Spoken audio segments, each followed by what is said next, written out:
कृष्णा, राधे राधे। कैसे हो आप सब लोग? उम्मीद करती हूँ कि राधा कृष्णा जी की कृपा से आप सब लोग अच्छे होंगे और स्वस्थ होंगे। तो जी आज की वीडियो में मैं आपके लिए लेकर आई हूँ निर्जला एकादशी के दिन हमें नियमों के कौन से नियमों के हमें पालन करने हैं। जो लोग निर्जला एकादशी के दिन निर्जल व्रत नहीं कर सकते, जैसे निर्जला एकादशी के दिन जो लोग बिना पानी पिए व्रत नहीं कर सकते, क्या वो भी निर्जला एकादशी का व्रत कर सकते हैं? तो जी इन सब विषयों में मैं आपसे इस वीडियो पे चर्चा करूंगी। निर्जला एकादशी के दिन हमें क्या ग्रहण करना चाहिए, भगवान को क्या भोग लगाना चाहिए, तो इन सब विषयों में आज की वीडियो में मैं ये टॉपिक लेकर आई हूँ। तो चलिए शुरू करते हैं आज का वीडियो। वेलकम टू दासी सामा साम की।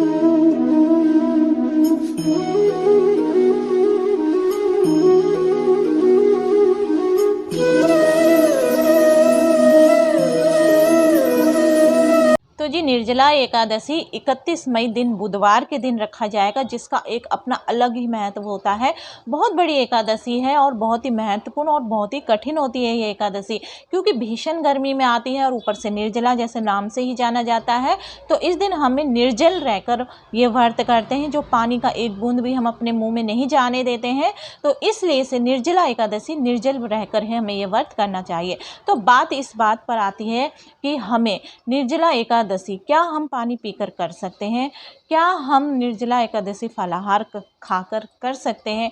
अब देखिए जैसे एकादशी आती है तो बहुत से लोग बड़ी बड़ी एकादशी करते हैं और कई लोग चुनिंदा, जैसे बहुत सी बड़ी बड़ी एकादशी चुनिंदा एकादशियां ही करते हैं, क्योंकि उनकी अपनी शारीरिक समस्या होती है, उनकी अपनी कोई प्रॉब्लम होती है, जिस वजह से वो सारी एकादशियों का व्रत नहीं कर सकते। कोई लोग स्वास्थ्य से ठीक नहीं रहते, किसी के पास टाइम नहीं होता, कई औरतें जॉब करती हैं, बाहर जाती हैं, तो पूरा दिन वो एकादशी के व्रतों का नियमों का पालन नहीं कर पाती और फिर उन्हें एकादशी व्रत भी करना होता है। इसीलिए वो चुनिंदा एकादशी, बड़ी बड़ी एकादशियों का व्रत ही वो करती हैं। तो अब आ रही है निर्जला एकादशी। तो निर्जला एकादशी के दिन जो कि बड़ी एकादशी है, अब इस एकादशी का व्रत कैसे करें, बाहर भी जाना है तो निर्जल कैसे रहें, तो ये सब वीडियो आज मैं इन सब वीडियो में आपसे चर्चा करूँगी।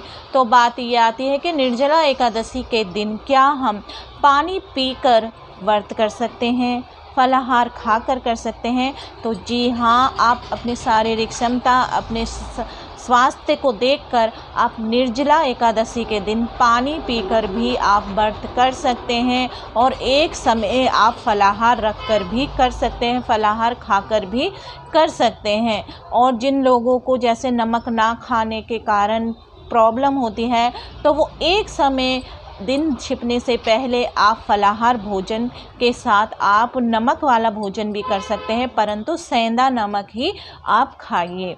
फिर इसके बाद जैसे कि निर्जला एकादशी में विष्णु पुराण में कहा गया है, भगवान श्री हरि विष्णु जी को पान का भोग लगाना चाहिए, जो कि बहुत ही शुभ होता है और बहुत ही पुण्य फल मिलते हैं इसके।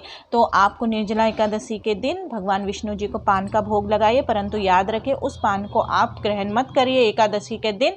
आपको द्वादशी के दिन उस पान को ग्रहण करना है, प्रसाद के रूप में आप उस पान को आप खा सकते हैं। इसके बाद जैसे कि आप ये बात उन लोगों के लिए है जो फलाहार व्रत रख रहे हैं, और जो निर्जल व्रत रख रहे हैं उनको तो उस दिन कुछ खाना पीना है ही नहीं, वो शिव श्री हरि भगवान विष्णु जी का जाप कीजिए ज़्यादा से ज़्यादा। तो ये बात उनके लिए है जो फलाहार भोजन कर रहे हैं। तो अगर आप मिठाइयों, जैसे कई लोग दूध से बनी मिठाई खा सकते हैं, बाहर से लाकर खा लेते हैं, परंतु ऐसा आपको नहीं करना है। आपको बाहर से लाकर कोई भी मिठाई नहीं खाने, शुद्ध भोजन करना है। तो अगर आपको मिठाई खाने का मन है तो आप घर में ही बनाकर उस मिठाई को आप खा सकते हैं। और फिर इसके बाद जैसे कि आप घर से कभी बाहर जा रही हैं और किसी के घर में जा रही हैं, तो आपको उनके घर का भी भोजन नहीं खाना है। आपको उस दिन अपने ही घर का शुद्ध भोजन खुद अपने हाथों से बनाकर खाना है और बाहर से आई हुई वस्तुओं का भी आपको प्रयोग नहीं करना है। इसके बाद अगर आपको पीले रंग के वस्त्र, यानी पीला रंग बहुत ही शुभ माना जाता है एकादशी के दिन, भगवान श्री हरि विष्णु जी को पीला रंग बहुत ही प्रिय है, तो उस दिन आप भगवान श्री हरि जी को पीले रंग का आपको भोग लगाइए, उनको पीले पुष्प अर्पित कीजिए और खुद भी पीले रंग का आपको वस्त्र पहनना चाहिए। इसके बाद मैं आपसे ये कहूँगी कि आपको जैसे कि दान करने का बहुत महत्व होता है। अब जैसे कि भीषण गर्मी में आते हैं तो इस दिन जल का दान भी आपको करना चाहिए। तो जल का दान आप कैसे करेंगे, जैसे कि आप एकादशी के दिन भी जल का दान कर सकती हैं और द्वादशी के दिन भी आपको जल का दान करना चाहिए।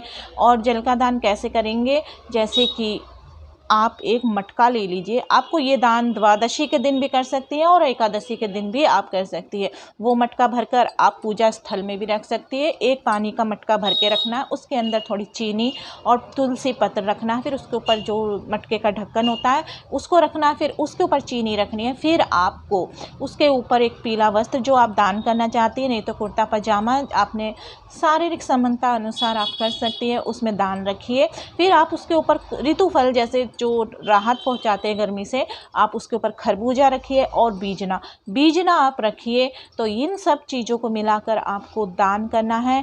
ये दान आप जाके मंदिर में भी छोड़ कर आ सकती है, किसी ब्राह्मण को भी आप दान कर सकती हैं। अगर कोई ब्राह्मण नहीं है, मान लीजिए कोई ज़रूरतमंद है, जैसे कई जगह तो जैसे दान आते हैं, बहुत से मटके जमा हो जाते हैं, अगर आपको वहाँ नहीं रखना तो आप किसी ज़रूरतमंद को वो दान दे दीजिए, ताकि वो ब्राह्मण हो या ना हो आप वो दान उनको भी दे सकते। इस तरीके से निर्जला एकादशी का दान करा जाता है द्वादशी के दिन। और इस दिन घर में शुद्ध भोजन बनाइए, तामसिक भोजन बिल्कुल नहीं बनाना। जो लोग व्रत कर रहे हैं, नहीं भी कर रहे हैं, जो लोग व्रत नहीं भी कर रहे हैं, उनके लिए भी ये नियम है कि घर में शुद्ध भोजन बनाए, तामसिक भोजन ना बनाए। और इस एकादशी के दिन आपको चावल भी नहीं खाने हैं। और चावल खाने से कहा जाता है, शास्त्रों में कहा जाता है, जो लोग एकादशी के दिन चावल खाते हैं उनका अगला जन्म रेंगने वाले जीवों में होता है। तो जी ये थी कुछ जानकारी निर्जला एकादशी के दिन आपको अपनानी है।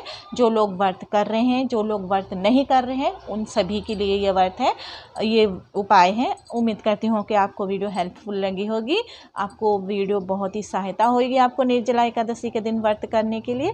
तो जी आज की वीडियो में बस इतना ही। हरे कृष्णा, राधे राधे।